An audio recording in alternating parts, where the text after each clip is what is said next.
My name is Grizzly Joe.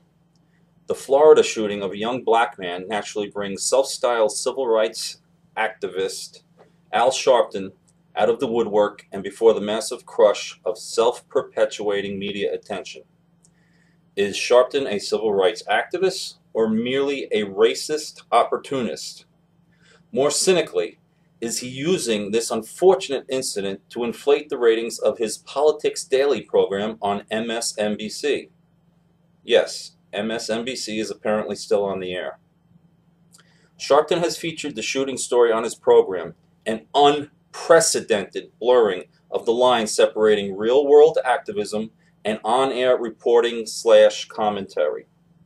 My low opinion of Sharpton is influenced by his involvement in the Tawana Brawley case in the late 1980s. Brawley, a young black girl, created an elaborate hoax to avoid punishment for violating her curfew, claiming that she had been assaulted by several white men. Sharpton quickly took up her cause and accused specific white men of being her assailants. In the end, the story was proven to be totally false. In the intervening years, Sharpton's skills at stirring the racism pot have only increased. Now we find Sharpton attached to the parents of this dead young man. Notice how adept Sharpton is at positioning himself when the cameras are rolling. There is no doubt that Sharpton and those behind him are very experienced in manipulating the mainstream media lapdogs. Also in this mix of supposed do-gooders is the Reverend Jesse Jackson.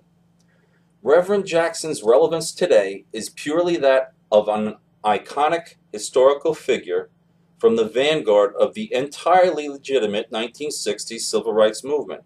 None of us will forget the picture of Jackson standing on that apartment complex balcony next to the deceased Reverend Martin Luther King, pointing in the direction of where the shot came from.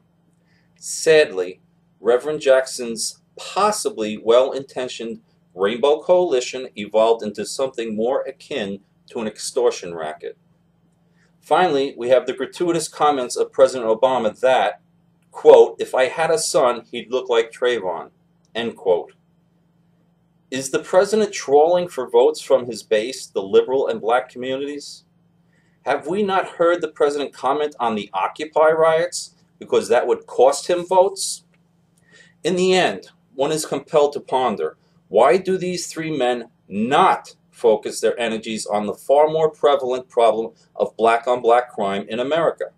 I conclude that they instead choose to seize on the tragic death of a young black man in furtherance of their cynical, racist opportunism.